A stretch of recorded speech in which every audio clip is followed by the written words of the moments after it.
بسم اللہ الرحمن الرحیم۔ السلام علیکم۔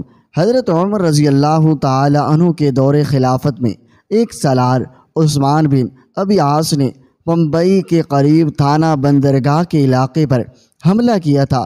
اس حملے کا مقصد یہ تھا ہندوستان کے جنوبی علاقوں میں عرب کے جو تاجر اور جہاز زارہ جاتے ہیں ان کی حفاظت کے لیے ہندوستان کی کسی بندرگاہ پر قبضہ کیا جائے۔ یہ ہندوستان پر مسلمانوں کا پہلا حملہ تھا، مگر یہ حملہ امیر المؤمنین کے حکم کے بغیر کیا گیا تھا۔ حملہ کامیاب تھا لیکن اس بندرگاہ پر قبضہ نہ کیا گیا۔ مورخ بلا زری لکھتا ہے کہ جب عثمان بن ابی عاص نے مال غنیمت میں سے بیت المال کا حصہ مدینہ بھیجا تو حضرت عمر رضی اللہ تعالی عنہ نے بڑا سخت پیغام بھیجا۔ انہوں نے لکھا، میرے سقفی بھائی، تیری یہ کارروائی بہت خطرناک تھی۔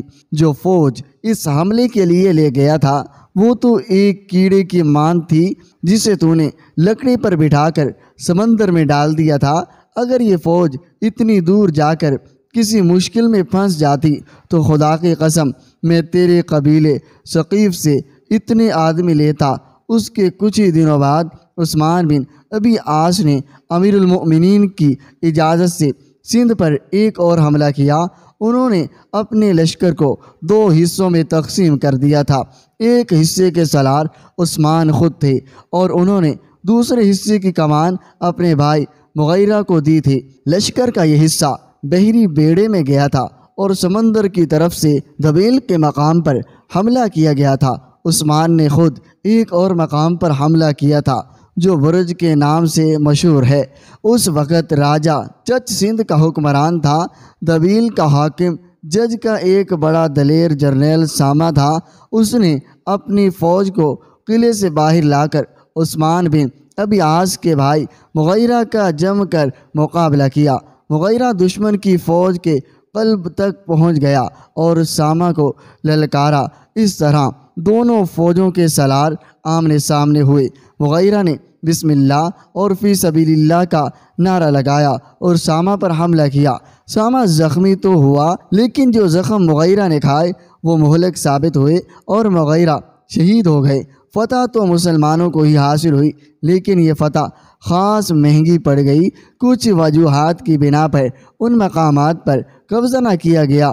اس کے 6 سال بعد ایک اور سپہ سالار عبداللہ بن عامر بن ربی نے ایران کو فتح کیا۔ پھر وہ سستان پر حملہ آور ہوئے جہاں کے حاکم مرزبان ہتھیار ڈال دیے۔ سستان پر قبضہ مکمل ہو گیا تو سپہ سالار عبداللہ نے اپنے ایک اور سالار قلبی کو مکران پر حملے کے لیے بھیجا۔ اس وقت مکران پر راجہ راسل کے حکمرانی تھے۔ اس نے سندھ کے راجہ چرچ سے مدد مانگی۔ چرچ نے راسل کی مدد کے لیے اپنی فوج بھیج دی۔ اس طرح دشمن کی تعداد دگنی سے بھی بڑھ گئی۔ اس کے باوجود مسلمانوں نے فتح پائی اور مکران کے ایک بڑے حصے پر مسلمانوں کا قبضہ ہو گیا۔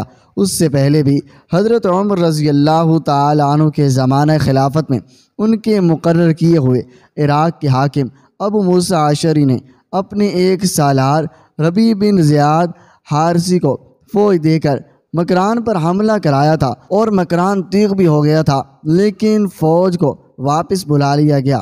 ابو موسیٰ عشری نے مکران کے مال غنیمت میں سے بیت المال کا حصہ الگ کر کے امیر المؤمنین کو بھیجا۔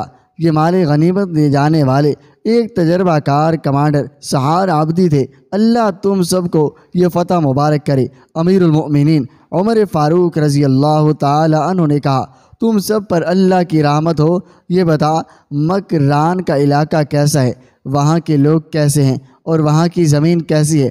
امیر المؤمنین سہار نے کہا، خود پیاسی ہے، پھل ہیں تو وہ کھانے کے قابل نہیں۔ وہاں کے لوگ لوٹ مار کر دل دادا ایک دوسرے کے لوٹتے اور زندہ رہتے ہیں، زندہ رہنے کے لیے دوسروں کو قتل کرتے ہیں۔ اگر ہم نے وہاں تھوڑی فوج رکھی تو اسے لوٹ لیا جائے گا اور اگر زیادہ فوج رکھی تو بھوک اور پیاس سے مر جائے گی۔ تجھ پر اللہ مہربان ہو۔ عمر فاروق رضی اللہ تعالی عنہ سہار عابدی کی بات کاٹتے ہوئے کہا، تو شاعری کر رہا ہے، وہاں کے صحیح حالات بیان کر امیر المؤمنین سہار عابدی نے کہا، جو دیکھا ہے وہ بیان کیا ہے، خدا کی قسم جو کوئی وہاں جائے گا یہی بتائے گا جو میں نے امیر المؤمنین کی خدمت میں پیش کیا ہے۔ صداقت کو نظر انداز نہیں کیا جا سکتا۔ نہیں، سہار امیر المؤمنین نے دو ٹوک لہجے میں کہا، مجاہدین اسلام کو بھوکا اور پیاسا نہیں مارا جا سکتا۔ کیسر و کسریٰ سے ہتھیار ڈلوانے والے مجاہدین کی یہ توہین نہیں کی جا سکتی۔ وہ سو رہے ہوں تو ڈاکو انہیں لوٹ لیں، وہ بھوک اور پیاس سے سسک کر جان دے دیں۔ امیر المؤمنین عمر فاروق رضی اللہ تعالیٰ عنہ نے حکم دیا، لشکر کو واپس بلا لیا جائے۔ کچھ حصے پر قبضہ کر رکھا گیا اور جو علاقہ حاکم تغلبی نے فتح کیا تھا اسے چھوڑ دیا گیا۔ ہندوستان کے مغربی علاقوں میں مسلمانوں کی پیش قدمی اور فتوحات مکران پر ہی ختم نہیں ہو جاتی۔ یہ تفصیلات خاصی طویل ہے۔ بات چونکہ تاریخ اسلام کے عظیم اور سب سے کم عمر سالار محمد بن قاسم کی ہو رہی ہے، اس لیے تو ہم اس روایات کو سندھ تک ہی محدود رکھیں گے۔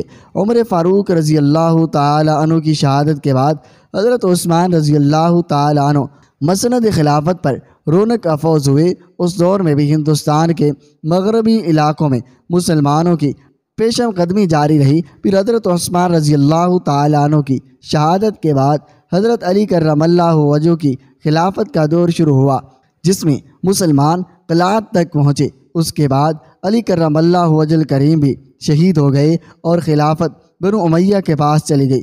بنو امیہ کے دور میں بھی ہندوستان کے مغربی علاقوں میں مسلمان حاکم رہے، لیکن پیچھے اس مرکز میں جہاں سے اسلام کی کرن پھوٹی اور دور دور تک پہنچی تھی، ان میں دولت اور اقتدار کی ہوس پیدا ہو گئی اور خلافت ایک متنازع مسند بن گئی۔ اس ہوس نے ان مسلمانوں کو جنہوں نے اسلام کو کرۂ ارض کے گوشے گوشے تک پہنچانا تھا، خانہ جنگی میں الجھا دیا۔ نیک و بد کے، جھوٹے اور سچے کے، حق اور باطل کی تمیز ختم ہو گئی۔ جنہوں نے حق کا پرچم بلند کیا انہیں باغی کہا گیا۔ ظلم و تشدد کا دور شروع ہو گیا، جس نے ظلم و تشدد میں سب سے زیادہ نام پایا وہ محمد بن قاسم کا چچا حجاج بن یوسف تھا۔ اب اقتدار کے بعد ان بیچاریوں نے اسلام اور اللہ اکبر کے نعروں کو سیاست کا رنگ دے دیا۔ مسند خلافت پر جو معرکہ آرائی ہوئی، ہم اس کی تفصیل میں بھی نہیں جا رہے۔ مختصر بات یہ ہے کہ وہ وقت بھی آیا، خلافت دو حصوں میں بٹ گئی، دارالخلافے دو ہو گئی۔ یوں کہہ لیں کہ اسلام کا جگر دو حصوں میں کٹ گیا۔